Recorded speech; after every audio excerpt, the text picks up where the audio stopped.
Einen wunderschönen guten Morgen, meine Lieben. Guten Morgen. Wir sind heute aus einem ganz besonderen Anlass hierher gekommen. Heute ist Karfreitag. Heute ist der Tag. Man mag nicht gerne sprechen über den Tod. Man mag nicht gerne denken über den Tod. Man mag nicht sterben. Es gibt ganz wenige Menschen, die sich den Tod wünschen. Nur derjenige wünscht sich den Tod, wenn es richtig schlecht geht in unserem Leben. Und je mehr Menschen nicht sterben wollen, desto mehr sehen wir, es geht uns eigentlich gut. Auch Menschen, die sehr krank sind, die hoffen immer noch bis aufs Letzte auf eine Genesung. So ist gestern, wurde das letzte Geleit dem Vater von Lilly gegeben. Er ist in die Ewigkeit gegangen nach Krankheit, die unheilbar ist. Dann Bruder Heinrich ist gestern da gewesen, seine Frau ist vorgestern verstorben, auch nach einer Krankheit, die Ärzte haben zum Schluss gesagt, man kann ihr nicht mehr helfen. Und vor vielen Jahren ist unser Jesus in den Tod gegangen. Unser Jesus Christus, Gott selbst, der doch ein und alles ist, wurde von den Menschen gefesselt und hingerichtet. Die Menschen haben wirklich gedacht, Gott kann man töten. Die haben sich geirrt. Wie doch verwundert sind die gewesen und wie enttäuscht, als sie dann gesehen haben, 3 Tage später, dass das Grab leer ist. Und wie voller Freude waren die, diesem Jesus geglaubt haben. Und Jesus hatte dann wunderbare Worte gesagt, meine Lieben. Die Worte, die uns heute noch Kraft geben, als Christ in der Welt zu sein. Als Christ in unserer modernen Gesellschaft zu sein, ist nicht einfach. Wirklich nicht einfach. Wir sind so voll mit Terminen, ja, wir haben so viel zu tun. Dann Urlaub machen wollen wir auch. Und dahin verreisen und das noch tun und jenes noch tun. Da bleibt uns ganz wenig Zeit für Jesus Christus. Es ist so. Ich bin selbst ein aktiver Mensch, ja, und ich weiß, wovon ich rede. Würde hier nicht die Bibel sein, die ständig sagt, pass auf, sei vorsichtig, dann würde ich mich leicht mitreißen lassen. Und Jesus Christus hatte einmal wunderbare Worte gesagt. Seid getrost. Wenn ihr sterben müsst, geht in die Ewigkeit in Frieden. Gehen müssen wir alle. Wichtig ist es, wie wir gehen. Wie wir der Ewigkeit in die Augen schauen. Das ist wichtig. Und Christen tun nichts anderes, als sich vorbereiten auf den Tod. Nichts anderes. Wenn eine weite Reise ansteht, wenn wir Urlaub buchen oder weite Reise ansteht und wir freuen uns auf diese Reise, dann überlegen wir schon im Voraus, machen wir so eine Packliste, ja, eine Packliste und schreiben da alles auf, was wir so alles mitnehmen möchten. Der Koffer vielleicht, der eine, gut, bei uns ist es meistens, am letzten Tag wird gepackt, ja, der Koffer. Aber bei manchen ist es schon im Voraus. Bereiten sie den Koffer, legen das Nötige rein. Man weiß, man tritt eine Reise an, man bereitet sich vor. Und Christen tun das ihr Leben lang, weil keiner von uns weiß, wenn seine Stunde gekommen ist. Keiner. Es kann so schnell geschehen. Vor kurzem gerade haben wir gesprochen, dass in Kanada ein großes Unglück. Der Vater ist mit seinem Sohn unterwegs gewesen, auf die Hauptstraße draufgefahren und hier kam ein Betonmischer. Krachte gegen das Auto und der Sohn, der auf dem Beifahrersitz saß, ist tot. Der Vater nichts abgekriegt. Nach ein paar Stunden war er schon zu Hause. Wie kann man dann leben?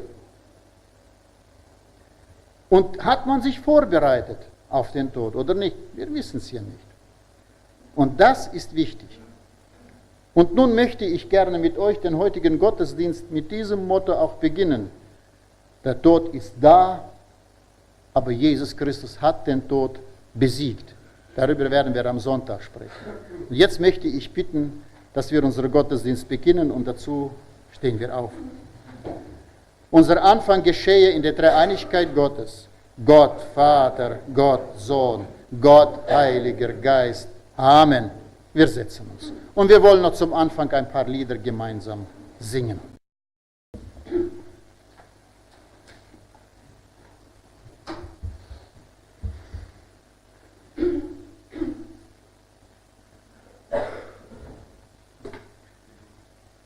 Wir beten an das Lamm auf dem Thron. Ist ganz wichtig. Das Lamm ist gemeint Jesus Christus. Jesus Christus hat seinen Namen als Jesus Christus gehabt, solange er lebte hier auf dieser Erde. Ansonsten hieß er Messias, das Lamm, der Sohn Gottes. Er hat nur ein paar Mal in der Offenbarung lesen wir von Jesus Christus. Aber ansonsten, es ist der Sohn Gottes. Gott selbst. Ist ja so. Wenn du auch die Tochter deines Vaters bist oder der Sohn deines Vaters bist, dann bist du doch eins mit deinem Vater oder mit deiner Mutter. Und nun, unser heutiger Text steht in Hebräer Kapitel 9, die Verse 15 bis 28. Es ist ein Text über das Opfer. Wieso wir Jesus Christus nötig haben. Ja? Wir werden jetzt lesen den ersten Abschnitt im ersten Teil und dazu bitte ich, wir erheben uns. Christus ist also Vermittler eines neuen Bundes, damit alle, die Gott berufen hat, als Erlöste, das ewige Erbe empfangen können, das er ihnen zugesagt hat. Denn Christus ist in den Tod gegangen, um so für die Übertretungen zu bezahlen, die unter dem ersten Bund begangen wurden. Mit dem neuen Bund ist es wie mit einem Testament. Ein Testament kann erst vollstreckt werden, wenn der gestorben ist, der es aufgesetzt hat. Erst durch seinen Tod tritt es in Kraft. Solange er lebt, hat es keine Bedeutung. Aus demselben Grund konnte schon der erste Bund nicht ohne Blut als Beweis für den Tod in Kraft treten. Denn nachdem Mose dem Volk alle Bestimmungen des Gesetzes vorgelesen hatte, nahm er das Brot von Kälbern und Böcken und besprengte mit Hilfe von Wasser, roter Wolle und Ysopzweigen das Gesetzbuch und das ganze Volk. Dabei erklärte er, das ist das Blut des Bundes, auf den Gott euch verpflichtet hat. Auch das heilige Zelt und alles, was für den Gottesdienst gebraucht wurde, besprengte Mose mit dem Blut.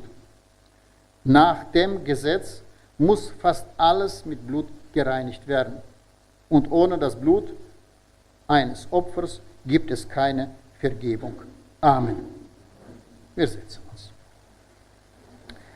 Ist schon hart, was wir soeben gerade gehört haben. Das ist aber ein Gott, der Blut verlangt. So ist es. Es steht geschrieben in der Bibel folgende Worte. Die Bezahlung oder der Lohn für die Sünde, die wir tun, ist der Tod.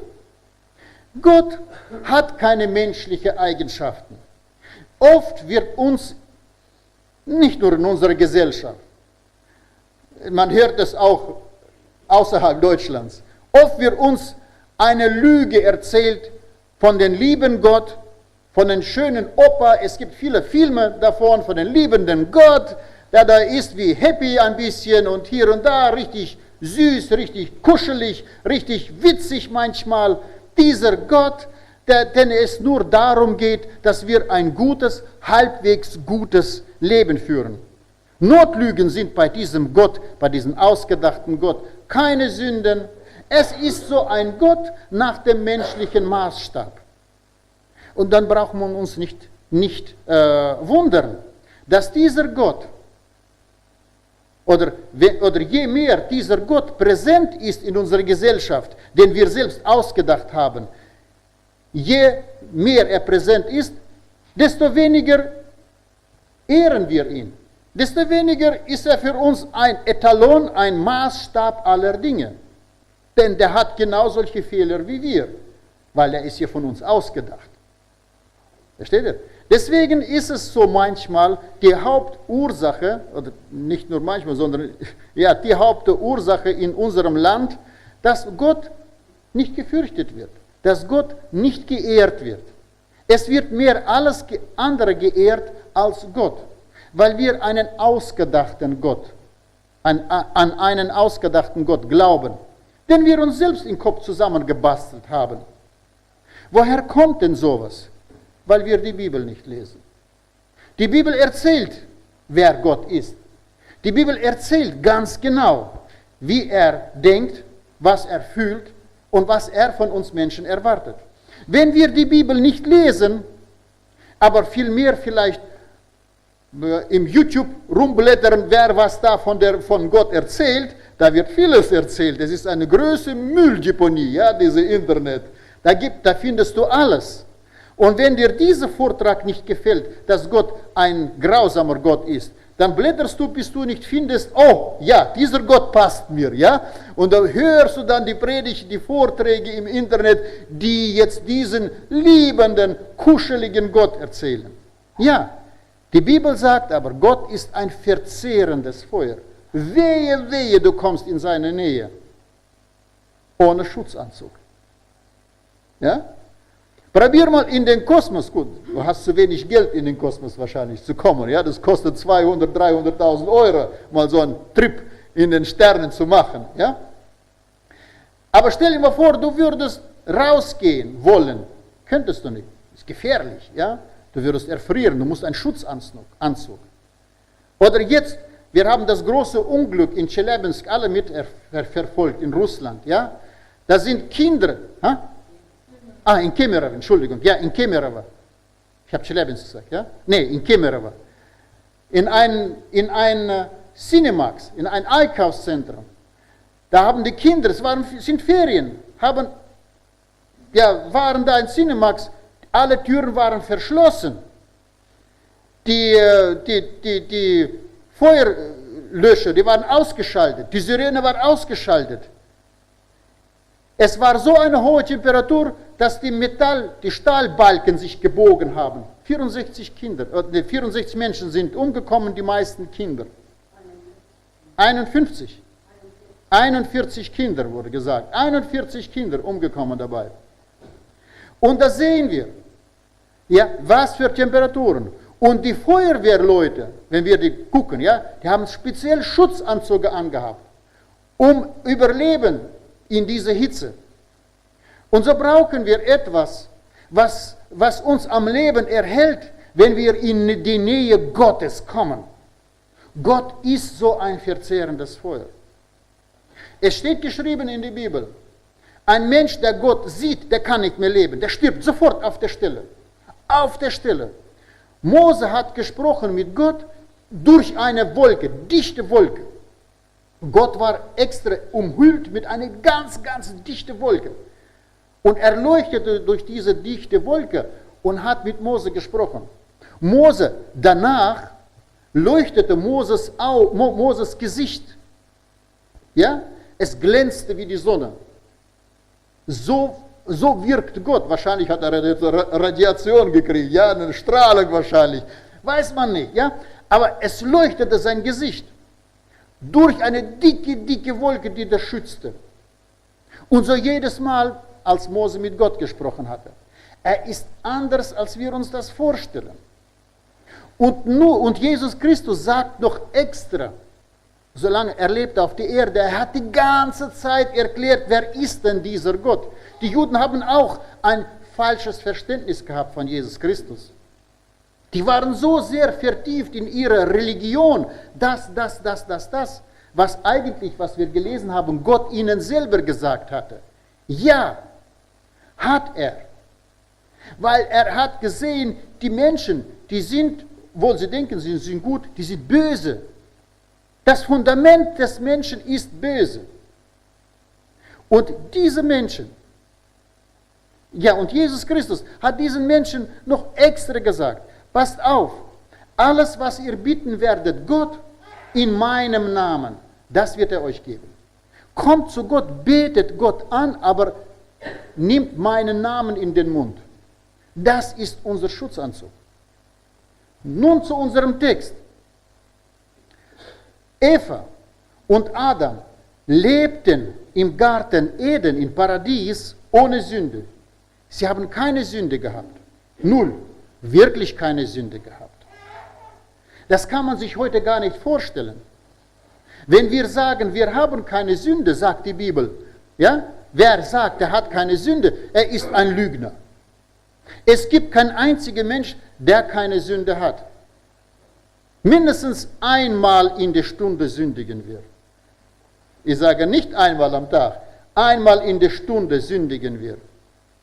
Wenn ein Windstoß kommt, ja, und ich habe gerade eine frische Frisur, ja, bei mir ist besonders, ja, der Wind, der verweht sie immer, meine Frisur, meine schöne, ja.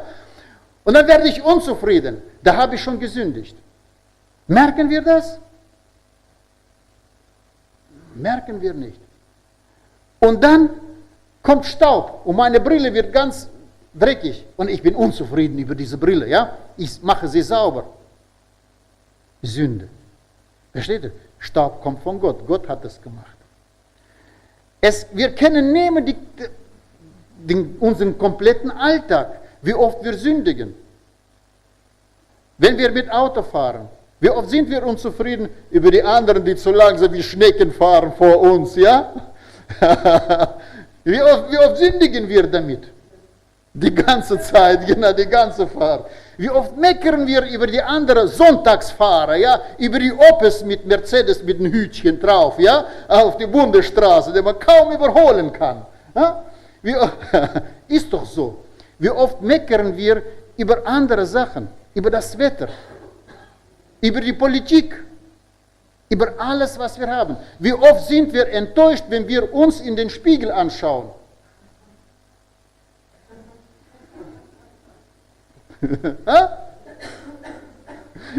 Leute, ist doch so, Gott hat uns das Beste gegeben. Ich sage es in Russisch, in Deutsch gibt es im Prinzip sowas nicht, weil das können nur die Russen, делать брак, да? Deutsche machen Qualitätsarbeit, aber in Russland nicht.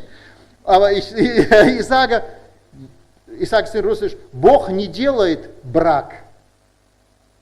Бракованных людей Бог не делает. Gott macht keine fehlerhaften Menschen. Wenn dich Gott so gemacht hat, dann ist es so von Gott gewollt. Meckere nicht über dich. Meckere nicht über dein Leben, dass du was nicht erreicht hast. Das ist alles Sünde. Und deswegen, auch Adam und Eva, die hatten keine Sünde gehabt. Und dann kam die Schlange und verführte Eva. Ach, wenn du die reinsten Gedanken hast, ach, wenn du bist wie ein blauäugig, ja, und schaust diese Welt an, ganz, ganz unbetrübt, so, ja, nicht realistisch, nicht hier präsent, ja, dann kommt jemand, der dir das Leben kaputt macht, der dir das Leben vergiftet. Es ist meistens so, wenn man gute Laune hat, dann kommt immer einer, der dir die Laune verdirbt. Ja? Und so war das damals im Garten Eden. Kam die Schlange und verführte Eva. Und sie hat genommen von diesem Apfelbaum, ja, obwohl es nicht steht, dass Apfelbaum ist. Sie hat genommen, hat reingebissen und hat ihren Mann angeschaut, der noch nicht reingebissen hat. Ja, weil sie ist ja klug geworden. Und welche Frau möchte mit einem dummen Mann zusammenleben? Und diese Frucht, die macht klug. Sie ist wirklich klug geworden. Und hat sie geguckt auf den Adam, der immer noch blauäugig durch die Welt ging, ja. Dann hat sie gesagt, nein, der muss doch auch die Realität kennenlernen. Hat sie ihm gegeben. Und er, anstatt zu sagen, nein, was hat er gemacht? Ja, wie halt die Männer sind. Die essen alles, was auf den Tisch gestellt wird. Ja? Und dann hat er Hauptsache selber nicht kochen. Ja? Und dann hat er genommen und hat auch gegessen. Und so ist es. Und so kam die Sünde in diese Welt. So kam die Sünde in diese Welt. Und dann sagte Gott, ihr habt gesündigt. Es muss jemand sterben. Und er hat die ersten Tiere geschlachtet, Gott. Und hat die Adam und Eva gekleidet in Fell. In Fell. Die haben die Fell, haben sich Sachen genäht und sind dann vertrieben worden aus dem Garten Eden, aus dem Paradies. Das ist die Konsequenz. Wer Sünde tut, der kann nicht mit Gott sein. Vorher, vor der Sünde, waren die jeden Abend zusammen. Adam, Eva und Gott. Jeden Abend. Und als sie gerade gesündigt haben, haben sie gehört die Schritte Gottes im Garten Eden und haben sich versteckt. Und Gott hat gesagt, hat gerufen, Adam, wo bist du?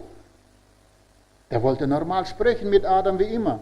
Adam hat gesagt, wir haben gegessen, wir haben Angst vor dir. Und dann sagte Gott, Angst? Angst kann nur der haben, der ein sündiger Mensch ist. Warum habt ihr Angst? Habt ihr nicht etwa gegessen von dem Baum? Doch. Und dann ging's. Die Frau hat mir gegeben, hatte Adam gesagt. Und die Frau, nein, die Schlange hat mich verführt.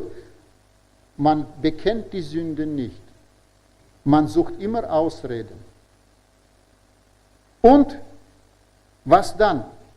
Und dann sagte Gott durch Mose, es soll immer jemand sterben, jedes Jahr für die Sünde, die ab jetzt begangen werden. Damals, zu der damaligen Zeit, mussten viele Tiere geschlachtet werden. Und ein sakrales Opfer musste besonders geschlachtet werden. Da hat der Hohepriester, wie der Papst der damaligen Zeit, der Hohepriester, hat ein Fasten ausgerufen im ganzen Land. Und das ganze Land Israel, alle Juden haben gebetet zu Gott, haben gefastet. Und dann haben die gebetet und ist die ganze Schuld, die Juden getan haben gegenüber Gott, wo sie gesündigt haben, ist zusammengekommen, geistlich meine ich, auf den hohen Priester. Und er hat dann die Hand draufgelegt auf die Stirn des Schafes und ist die ganze Sünde vom Volk Israel über diesen Priester auf dieses Schaf, und dann wurde dem Schaf die Kehle durchgeschnitten. Und das war eine Versöhnung mit Gott. Dieses Schaf musste sterben für die Sünde des ganzen Volkes. Und so jedes Jahr. Jedes Jahr. Hier 19. Vers. Denn nachdem Mose dem Volk alle Bestimmungen des Gesetzes vorgelesen hatte, nahm er das Blut von Kälbern und Böcken und besprengte mit Hilfe von Wasser und roter Wolle und Ysopzweigen das Gesetzbuch und alles ganze Volk. Also wurde mit diesem Blut vermischt mit Wasser und wurde dann besprengt. Alles wurde bespritzt. Das Volk, das da stand, das betete und fastete. Das Gebäude, die Bibel, alles wurde bespritzt, damit es gereinigt ist, weil alles war unrein. Aber weil das Schaf auch Fehler hat, kein Tier auf dieser Welt ist vollkommen. Und deswegen musste das jedes Jahr wiederholt werden. Jedes Jahr wiederholt werden. 22. Vers. Nach dem Gesetz muss fast alles Blut gereinigt werden. Fast alles mit Blut gereinigt werden. Und ohne das Blut eines Opfers gibt es keine Vergebung. Null. Null Chance. Dieses Blut, was hier geflossen ist, das war so ein Schutzanzug Schutzanzug, das das Volk Israel vor dem Zorn Gottes geschützt hat. Vielleicht gefällt es euch nicht, ja? Aber wir haben mit so einem Gott zu tun. Es ist kein kuscheliger Gott. Wirklich nicht. Jesus hat noch extra gewarnt. Passt auf, was ich euch sage. Gott schaut weniger, was ihr tut mit euren Händen und was ihr sagt, wie ihr so lebt, das auch. Gott schaut tiefer. Gott schaut in deine Substanz, was du denkst, was du fühlst, was dein Verlangen ist. Was ist dein Verlangen? Was möchtest du gerne? Ist es sauber oder ist es nicht sauber? Was sind deine Träume? Was ist dein Wunsch des Lebens? Was wünschst du dir? Was? Und das sieht Gott. Und dann spätestens hier müssen wir sagen, ja, und wenn ich auch mit dem Auto nicht gesündigt habe, war nicht unzufrieden mit jemandem anderen, und wenn ich nicht über das Wetter gemeckert habe, und wenn ich mit der Politik auch zufrieden war, ja, und habe nicht gemeckert darüber, und wenn ich auch nichts Böses gesagt habe, aber spätestens hier, wenn ich meine Gedanken analysiere, ja, dann muss ich sagen, ja, Herr, die sind nicht immer gut gewesen. Nicht immer. Manchmal war ich hochmütig in meinen Gedanken. Manchmal habe ich mit Verachtung auf die anderen geschaut. Manchmal habe ich ja auch vielleicht mit Nicht-Liebe begegnet jemanden, habe in die Augen gelächelt, habe ihm schöne Worte gesagt, aber in Gedanken, ja, war ich froh, dass ich los bin. Das sind alles die Sünden, die wir tun stündlich. Und so brauchen wir auch ein Blutopfer. Wir brauchen auch ein Opfer. Gott hat sich ja nicht geändert. Wenn ich in den Spiegel gucke und auf meine Fotos, und dann kann ich dann vergleichen. Ich bin älter geworden.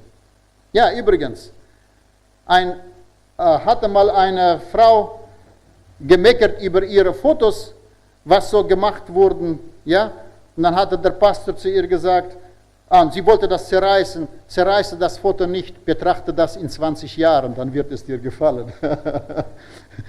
Versteht? Betrachte das in 20 Jahren, dann wirst du sagen, oh, wie jung und hübsch ich da gewesen bin. Ja, ich war früher auch brunett. Gell?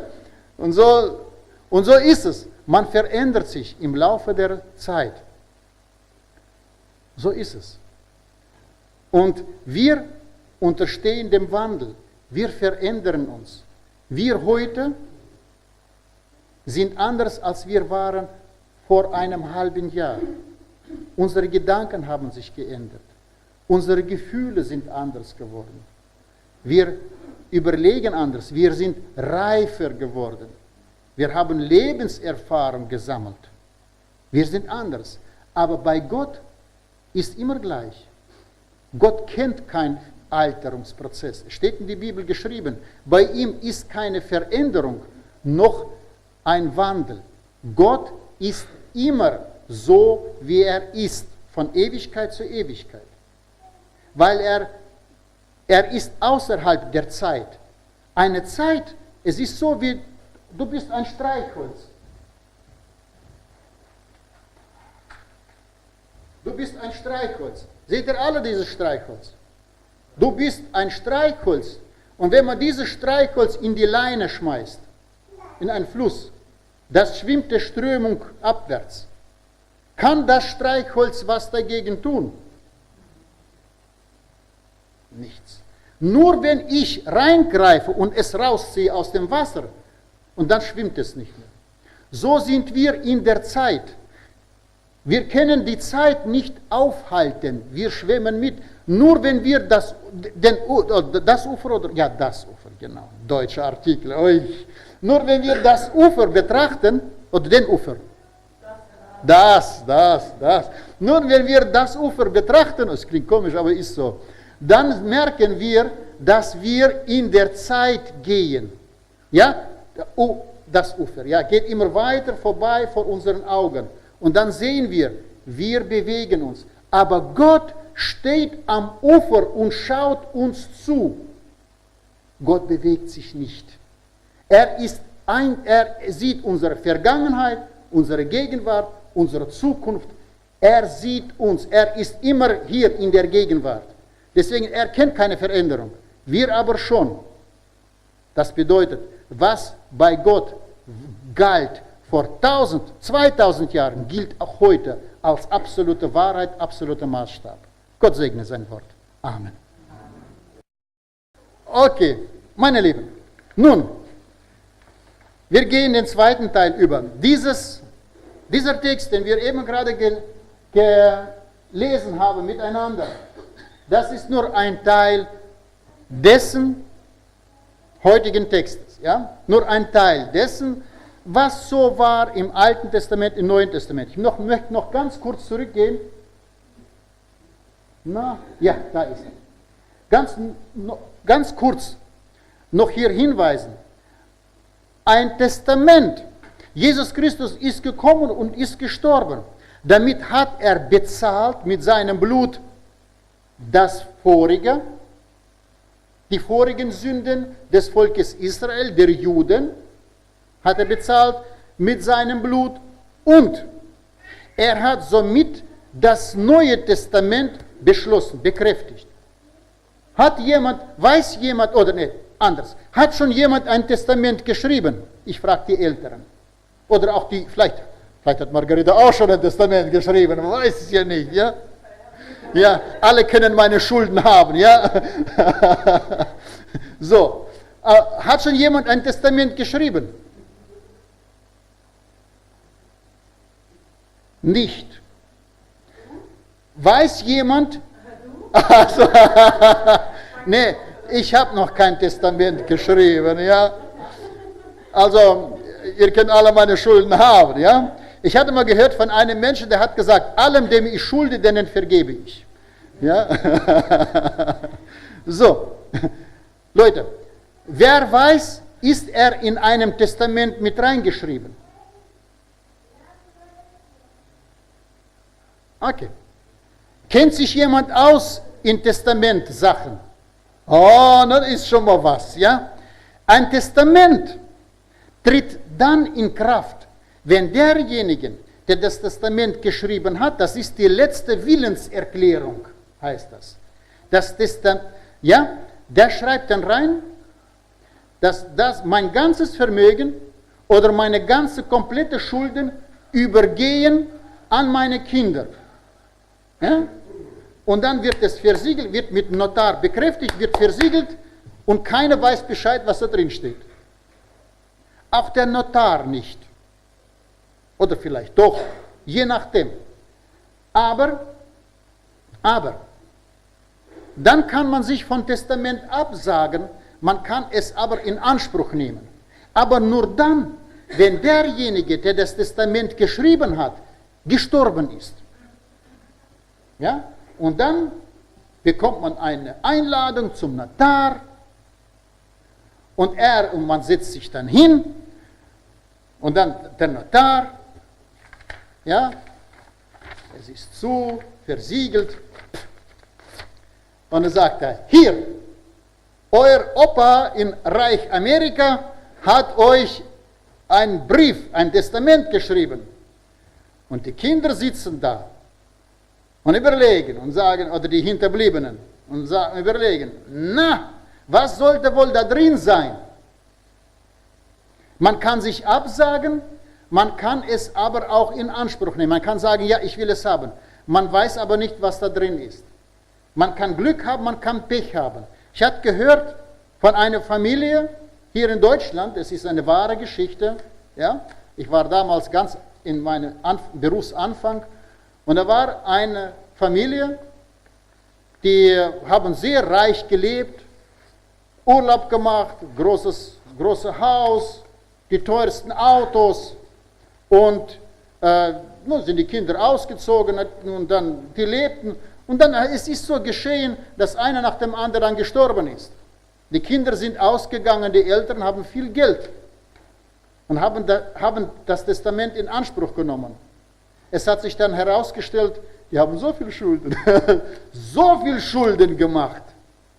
Und die Kinder, die mussten es dann natürlich ausbaden. Das hat für die Kinder dann auch gereicht, lange Jahre, diese Schulden zu bezahlen. So ist es, man weiß es nicht. Und so ist das Testament, was Jesus Christus hat beschlossen, mit seinem Tod. Jesus Christus hat gesagt, alle, die an mich glauben, die werden in den Himmel kommen. Ich bin das Opfer, ich bin das Lamm, das jetzt geschlachtet wird. Und das gilt eins für alle Mal. Und dann hat Jesus Christus das bekräftigt mit seinem Tod. Dann ist das Testament, das Neue Testament, wir kennen das als das Neue Testament in der Bibel, ist jetzt in Kraft getreten. Wir wissen aber nicht, wie es tatsächlich im Himmel ist. Ist schon jemand im Paradies gewesen von euch? Und dann freiwillig zurückgekommen? Ich glaube nicht, dass man freiwillig zurückkommen würde. Ja? Aber wir müssen es halt glauben, was da drin steht in der Bibel. Wenn wir nicht dem glauben, wenn wir nicht dem glauben, was in der Bibel geschrieben steht, dann nehmen wir das Testament nicht in Anspruch. Dann sagen wir, Quatsch. Es ist ja freiwillige Sache. Der Notar zwingt auch niemanden, das Testament annehmen oder absagen. Wir sind alle erwachsene Menschen. Ja? Wir treffen alle eine Entscheidung im Leben. Ich sag aber so, die Wahrscheinlichkeit, dass es einen Gott gibt, liegen bei 50%. Die Wahrscheinlichkeit, dass es den Gott nicht gibt, liegen auch bei 50%. Beides lässt sich nicht beweisen. Die Bibel sagt, wer da glaubt. Die Bibel sagt nicht, wer es bewiesen bekommt. Nein. Das kann man aber auch nicht widerlegen, dass es Gott gibt. Ansonsten hätte man es schon längst getan. Das sind alles Theorien. Ich hatte gestern erwähnt mit dem neuen Galaxie, was da gefunden wurde. Die Wissenschaftler sind paff. Ja, das hat deren ganzen Vorstellung, wie die Welt entstanden ist, durcheinander gebracht. Die wissen jetzt selber nicht, wie die Welt entstanden ist. Wurde vor kurzem eine neue Galaxie entdeckt. Ja, und jetzt 50%. Wenn ich jetzt an Gott glaube, ich nehme diese 50% an, mein Leben wird nicht schlechter. Ich bin gläubiger Christ. Ich wünsche jedem so ein Leben haben wie mir. Ist natürlich vieles drin, ja? Auch viel Krankheit, auch eine ganz kaputte Kindheit auf dem Krankenbett. Aber ich bin sehr fröhlich. Ich habe ein sehr glückliches Leben. Ich bin glücklich verheiratet, schöne Kinder. Also wunderbar. Ich habe eine Arbeit, die ich sehr liebe. Also ich bin ein glücklicher Mensch. Ich glaube an Jesus Christus. Wenn ich dann sterbe und es sich herausstellt, dass es den Gott gar nicht gibt, habe ich in diesem Leben nichts verloren. Ja? Wenn es aber nach meinem Tod sich herausstellt, dass es Gott gibt, dann habe ich alles gewonnen. Dann hat es sich gelohnt. Wenn ich aber an dieser Seite festhalte und sage, 50%, dass es Gott nicht gibt, ich halte mich an diese Seite. Ich lebe genau, man kann auch hier leben, super. Ja, einen super Job haben, super Familie haben, glücklich sein, bis über weiter geht nicht mehr.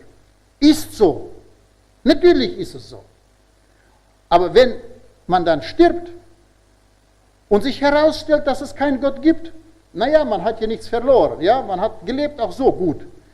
Aber wenn es sich dann herausstellt, dass es diesen Gott gibt, man sich aber gegen das Testament nicht in Anspruch genommen hat, dann hat man ja alles verloren. Versteht ihr? 50% Wahrscheinlichkeit. Wir sind alle erwachsene Menschen, sage ich so. Keiner zwingt den anderen. Das muss aber gesagt werden.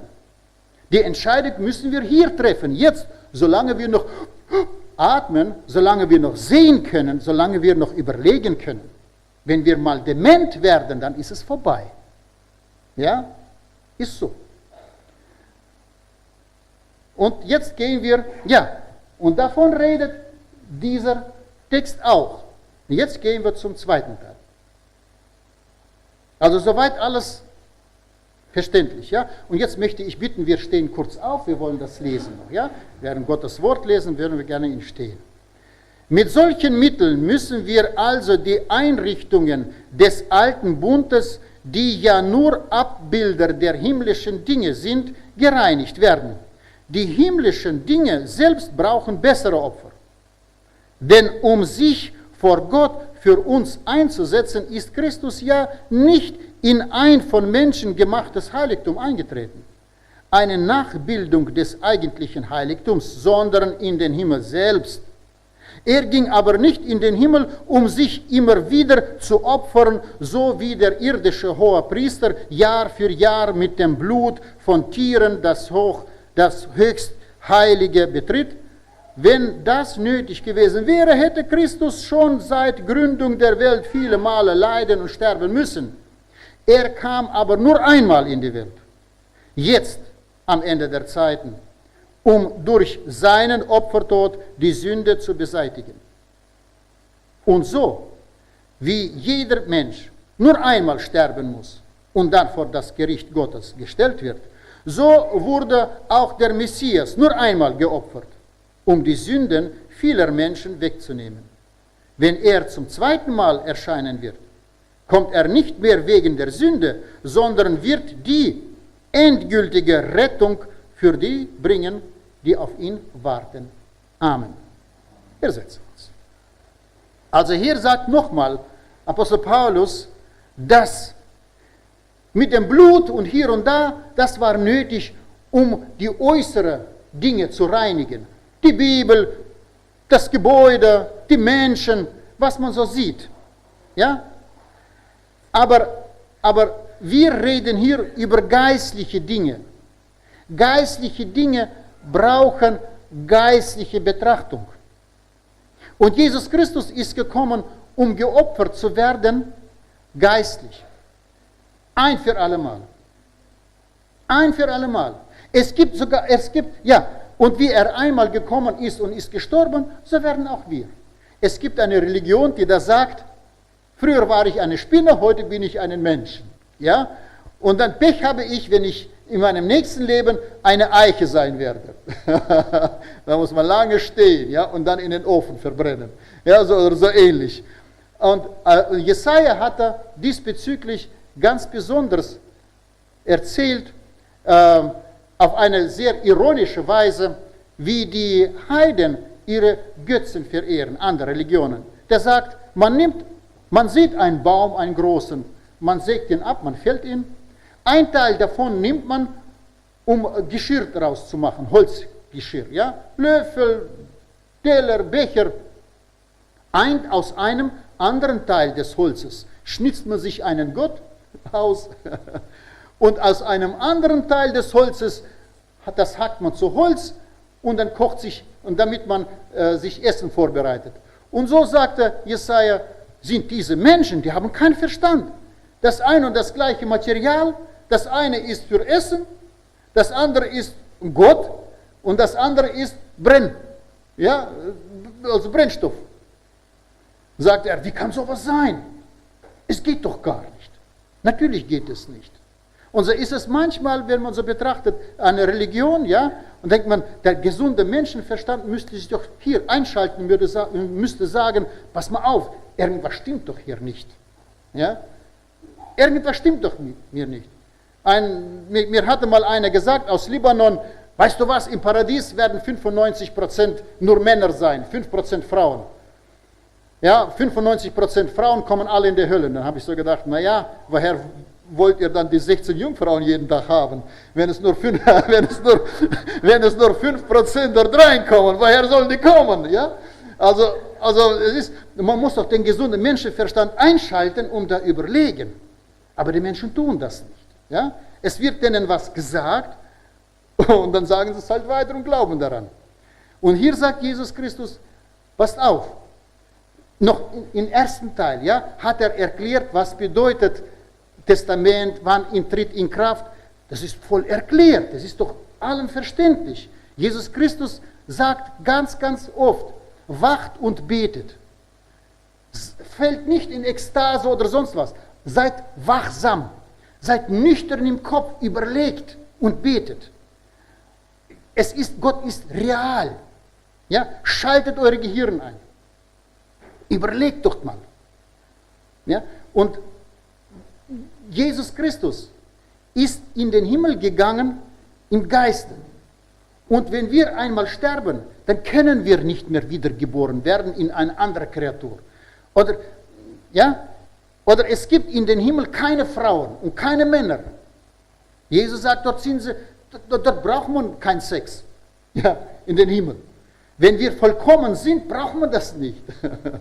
Wirklich. Und alles Mögliche. Und darum ist es hier, sagt der 28. Vers, so wurde auch der Messias nur einmal geopfert, um die Sünden vieler Menschen wegzunehmen. Wenn er zum zweiten Mal erscheinen wird, kommt er nicht mehr wegen der Sünde. Er wird das zweite Mal kommen. Aber das zweite Mal wird er kommen, dann Jesus Christus. Um diejenigen, die das Testament schon beim Leben angenommen haben und noch leben, nicht gestorben sind, zu sich zu nehmen. Das wird geschehen. Das wird es. Und das ist in einer Kürze die Tat oder der Karfreitag, die Botschaft. Jesus ist gestorben als ein Opfer für die Sünden aller Zeiten. Nicht, wie hier steht geschrieben, 25. Vers, Jahr für Jahr, wie damals im Alten Testament die Juden geopfert haben. Übrigens, im Islam wird auch jedes Jahr geopfert, ja, weil die Jesus nicht haben. Die haben ihn nicht. Wird jedes Jahr geopfert. Die müssen das machen. Ansonsten wird Allah böse, böse, böse. Wir brauchen das nicht. Jesus Christus ist gestorben vor vielen Jahren und das reicht. Weil wir sprechen hier über geistliche Dinge. Und der Himmel, das Paradies wird nicht auf dieser Erde sein. Nicht. Diese Erde wird vergehen. Alles zerfällt. Alles wird kaputt gehen. Ist so.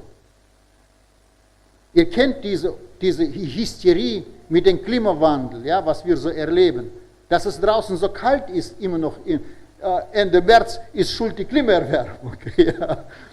Versteht ihr? Lassen wir uns doch nicht verrückt machen. Das ist eine neue Öko-Religion, was hier kommt, eine Klimareligion. Wir werden die Erde nicht retten können.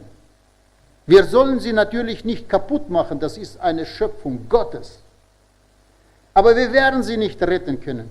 Die Bibel sagt, es werden Asteroiden kommen, Meteoriten kommen auf die Erde, die durchlöchern werden. Es werden solche Qualen kommen auf diese Erde, dass die Menschen werden diese Erde nicht mehr benutzen können. Und letztendlich wird sie verschwinden. Der Himmel wird sich, die Himmelselemente werden sich bewegen, werden zittern. Die Sterne werden zittern. Ja, das wird alles in Bewegung kommen. Und dann kommt eine neue Erde und einen neuen Himmel. Und da werden wir sein. Auf eine neue Erde und ein neuer Himmel. Auf ein neues Planet? Ich weiß es nicht.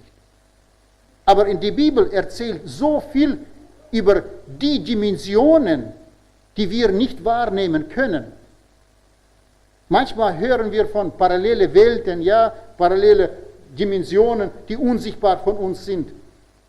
Die Bibel spricht von, der Himmel wird aufgetan, die Augen werden aufgetan, man sieht Dinge, die die anderen nicht sehen. Man hat einen Einblick in die andere Welt, wie Offenbarung Johannes gekriegt hat. Das ist schon alles da, nur wir sehen das nicht. Das ist die Engelwelt, die ist real. Nur für uns, für diesen chemischen und biologischen Zusammensetzung, was wir haben, diese Körper, ist unerreichbar, dorthin zu kommen. Wir kennen das nicht. Aber es gibt andere Himmel, andere Körper, anderer Zustand.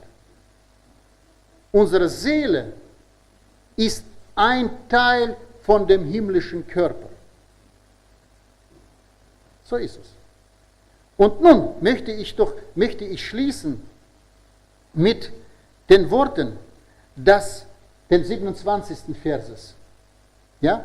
Und so wie jeder Mensch nur einmal sterben muss, will er oder will er nicht, er muss es. Wie viele würden gerne noch am Leben bleiben? Ich habe oft gehört von Berichten, dass Leute, die im Sterben waren, die haben geschrien im ganzen Krankenhaus, ja, wollten noch leben, die mussten gehen. Ich wurde angerufen, auch diese Woche, die Schwester Lili, in Bad Fallenbostel, wo wir hinfahren, das Abendmahl zu geben. Da ist noch eine alte Oma, sind wir noch extra dorthin gefahren, zu ihr nach Hause, weil die konnte nicht mehr gehen. Die ist auch in die Ewigkeit gegangen. Von Kind von 12 Jahren bekehrt. 12 Jahre bekehrt. Sie ist sehr schwer gestorben, wurde gesagt. Ganz schwer. Möchte man doch sagen, Gott müsste doch über seine Kinder anders tun. Gott ist Gott. Gott ist Gott. Also müssen wir doch alle gehen. Ja? Und so wie jeder Mensch nur einmal sterben muss und dann vor das Gericht Gottes gestellt wird, so würde auch der Messias nur einmal geopfert.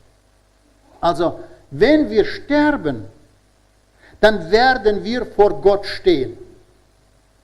Glauben wir das oder glauben wir das nicht jetzt? Gott ändert sich dadurch nicht, glauben wir an ihn oder nicht. Ändert sich nicht. Und wenn ich so oft mit Menschen zusammenkomme, frage ich, bist du gläubig? Na ja, es gibt schon einen Gott. Na ja, aber bestimmte Dinge wissen wir doch gleich. Ja? Wenn mich meine Frau fragt, Heinrich, liebst du mich? Und wenn ich sage, na ja, ich weiß nicht so recht, ja, dann hätte ich ein Problem. Oder wenn meine Kinder mich fragen, Papa, bist du unser Papa? Und ich sage, na ja, ich weiß es nicht so recht, ja? Versteht ihr? Ja, weiß ich nicht so recht. aber es gibt viele Sachen. Oder, Heinrich, lebst du? Und ich sage, ich weiß es nicht so recht. Wir müssen es wissen. Wir müssen es wissen. Und Gott ist ja wie ein Navigationssystem. Wenn wir in eine fremde Stadt fahren, dann schalten wir das schöne Ding an, ja, und diese schöne, nette Frau, bitte links abbiegen, ja, und dann zeigt uns den Weg und wir fahren. Wir vertrauen diesem Ding, weil es eine fremde Stadt, da sind wir noch nie gewesen. Und unsere Zukunft ist auch eine fremde Stadt. Wir sind in der Zukunft noch nicht gewesen. Eine Sekunde oder jetzt eine halbe Stunde, 5 Minuten Zukunft ist uns unbekannt. Es ist wie eine fremde Stadt. Wir sind da noch nie gewesen. Deswegen brauchen wir ein Navigationssystem. Das ist Gott, der uns führt. Glauben an Gott, Glauben bedeutet Vertrauen. Wie ich dem Navigationssystem vertraue. Manchmal führt das Navigationssystem mich komische Wege, wenn ich durch Hannover fahre. Ja? Ich würde ganz anders fahren. Aber ich komme trotzdem an. So ist auch Gottes Wege, sind manchmal komisch. Aber Vertrauen ist wichtig.